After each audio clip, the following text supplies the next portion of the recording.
Hi there, my name is Rebecca Matthews. I am the transformation coach and the founder of the Mind and Body Co. Today I would like to welcome you to 5 to Thrive, which is a 5-minute tutorial where I share strategies about how you can take your life from meh to pretty mind-blowing.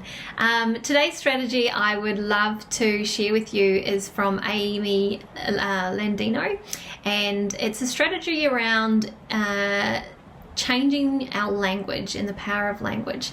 And so Amy talks about replacing buts and howevers and other examples of that with yes and the power of how using yes and in our everyday language can really transform the richness of a conversation and the depth of relationships.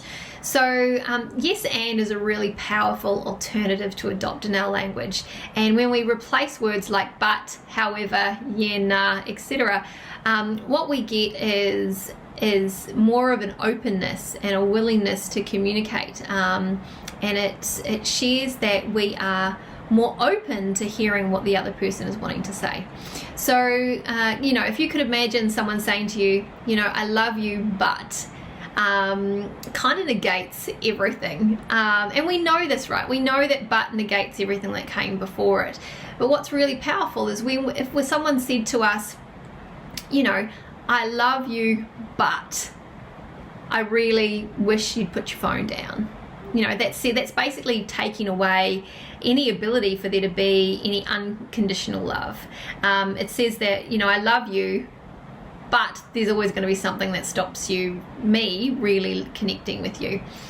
Whereas if someone said to you, I love you, and I'd really love for you to put down your phone and connect with me, what that's doing is it's showing a willingness to connect, to be present, and there's a softness to it that's more authentic and more real.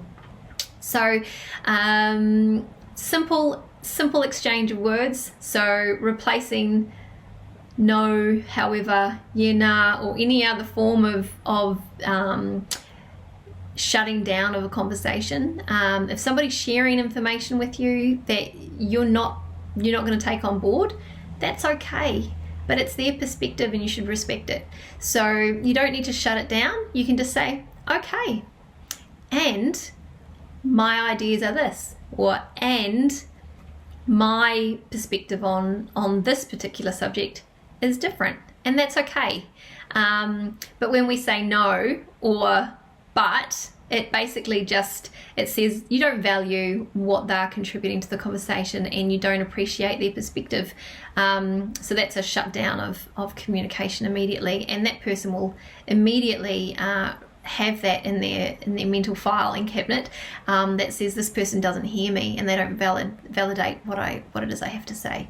So just a really simple exchange of words there, bringing yes and into your daily vocabulary, and seeing how that changes things for you.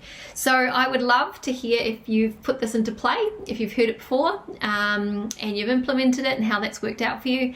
And if you haven't heard it before, I'd love you to give it a go and then share below in the comments about how it's worked out for you and what you've noticed. As always, if you'd like to know more about working with me as your transformation coach, I'd love to hear from you. You can either contact me through Facebook, through the messenger, or you can reach out through our website, www.themindandbodyco.com. Talk to you soon. Bye.